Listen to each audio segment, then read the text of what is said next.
Government of Manipur today observed the 75th Sadbhavna Divas at the banquet hall of Fast Manipur Rifles in Imphal today. The event was held to mark the 75th birthday of late former Prime Minister Rajiv Gandhi. Chief Minister N. Biren and Deputy Chief Minister Y. Joy Kumar were the chief guests and president of the function.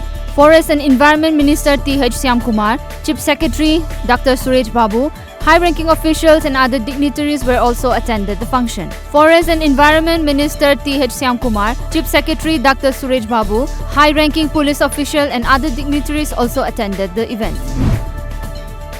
A team of Bishnupur police arrested one vehicle lifter identified as Angom Suresh Singh, aged 33 years of Thinungai Maninglekai. A Honda Activa was also recovered from his possession as per reports. It is learned that the recovered two-wheeler belongs to one Pebam Bijoy Singh, which was stolen on August 12 last.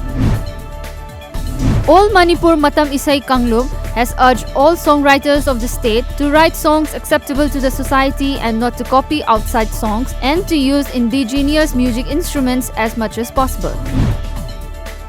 Patriot Writers Forum observed the 28th Manipur Language Day at Manipur Press Club today.